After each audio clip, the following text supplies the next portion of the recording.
Hello everyone, कैसे हैं आप? आई होप आप सब जने सेफ होंगे। तो आज का हमारा टॉपिक है सत्याग्रह।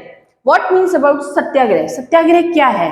ये टॉपिक हमारा 10th क्लास में भी आता है और 10th क्लास में नेशनलिज्म के चैप्टर में है, एसएसटी में। ये बहुत ही इंपॉर्टेंट चैप्टर है क्योंकि यहीं से ही हमारा जो है नेशनलिज्म का जो एक्चुअली प्रोसेस है वो स्टार्ट हुआ है, जो कि हमारे गांधी जी ने हमें दिया था।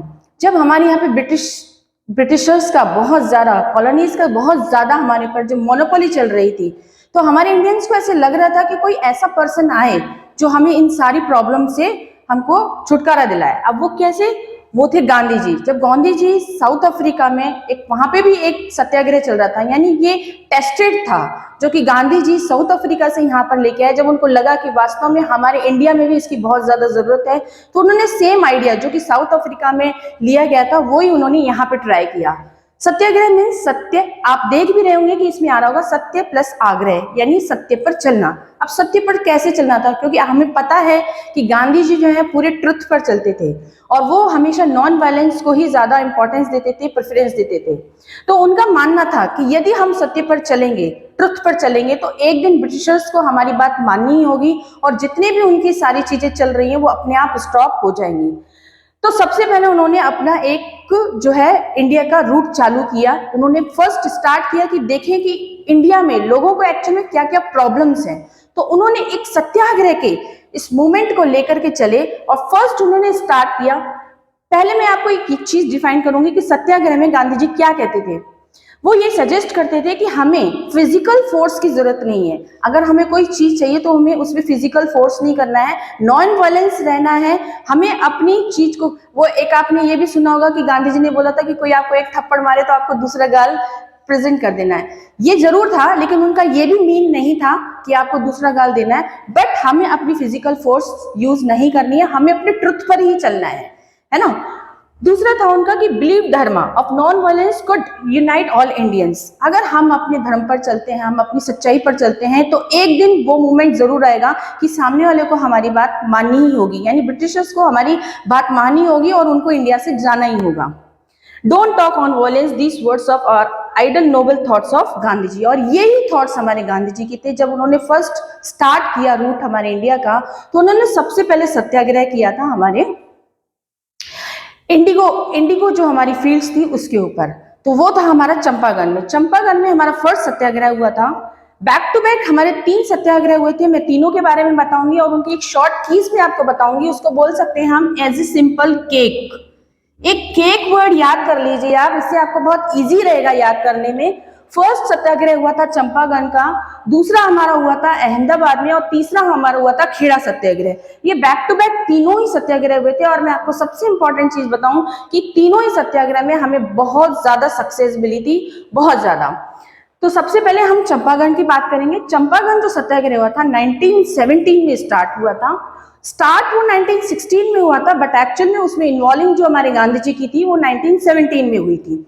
इंडिगो फील्ड के ऊपर हुआ था। ब्रिटिशर्स जो थे वो नील की खेती करवाया करते थे, जबरदस्ती करवाया करते थे, क्योंकि इंडिगो जब हम फील्ड करते हैं तो उससे हमारी जो जमीन की जो फर्टिलिटी है वो खत्म हो जाती है। तो कोई भी फार्मर ये नहीं चाहेगा कि उसकी जमीन की फर्टिलिटी खत्म हो, लेकिन ब्रिटिशर्स जबरदस्त अपोज करते थे और उनके ऊपर प्रेशर करके इंडिगो फील्ड करवाते थे। और सबसे बड़ी बात है, रेट्स भी उनको अच्छी नहीं मिलती थी। तो हमारे जो फार्मर्स थे, जो छोटे छोटे पीजेंट थे, वो ये चाहते थे कि ये हमारे ऊपर अत्याचार ना हो। तो ब्रिटिशर्स को इस चीज से रोकने के लिए गांधी जी ने सत्याग्रह 1917 में हमको सक्सेस मिला और हम ये जीत गए। नेक्स्ट उनका स्टार्ट हुआ था खेड़ा में। जो खेड़ा में था, छोटे पीजेंट थे। आपको पता है गुजरात में बहुत बड़ा प्लेग का एक आया था जो कि रोडेंट से रिलेटेड था। रोडेंट जो होते थे वो सारी फील्ड को खत्म कर देते, क्योंकि वो भी इन्फेक्टेड हो जाती थी। तो फील्ड्स आप क्रॉप्स यूज नहीं कर सकते, इन्फेक्टेड क्रॉप्स आप यूज नहीं कर सकते थे। तो इस रीजन की वजह से जो छोटे पीजेंट थे, बड़े पीजेंट्स को तो फिर भी फैसिलिटीज थी, लेकिन छोटे पीजेंट्स जो थे वो रेवेन्यू नहीं दे पाते थे, वो टैक्स पे नहीं कर पाते थे। तो क्या हुआ, गांधी जी ने सत्याग्रह किया और खेड़ा में भी हमको बहुत अच्छी सक्सेस मिली और छोटे पीजेंट का जो टैक्स था, जो रेवेन्यू था, वो बिल्कुल माफ कर दिया गया। थर्ड हमारा हुआ था अहमदाबाद का। ये ना तो हमारी फील्ड से रिलेटेड था, ना हमारे पीजेंट से रिलेटेड था, ये हमारा था कॉटन मिल्स के ऊपर।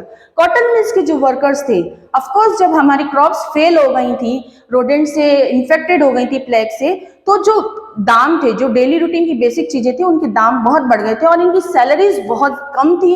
और वहां पे जो एक्स्ट्रा वर्क करवाया जाता था, उनका भी एक्स्ट्रा कोई उनको पे नहीं किया जाता, उनकी सैलरी भी बहुत कम थी।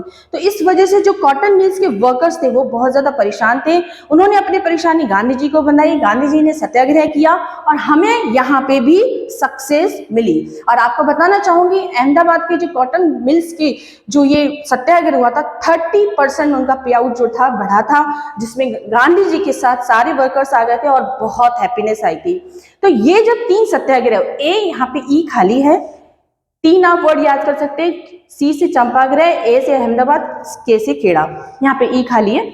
एक कीवर्ड आपको मिल गया के। और एक चीज मैं आपको और बताना चाहूंगी, जब ये तीनों सत्याग्रह हमको बैक टू बैक सक्सेस मिलती गई, तो ब्रिटिशर्स जो थे वो बहुत ज्यादा डर गए थे। उन्होंने सोचा कि अगर सत्याग्रह ऐसे होते चलेगा और हम हारते चले गए, तो एक दिन हमको इंडिया से बहुत जल्दी बाहर जाना पड़ेगा। और इसीलिए उन्होंने एक रॉलेट एक्ट हमारे ऊपर लगा दिया, जिसका एक सिंपल वर्ड्स था, भारत के लोगों को तंग करना। लेकिन उस रॉलेट एक्ट का भी गांधी जी ने कैसे जवाब दिया, ये मैं बताऊंगी आपको नेक्स्ट वीडियो में। आप हमारे साथ ज्वाइन रहिएगा। Thank you.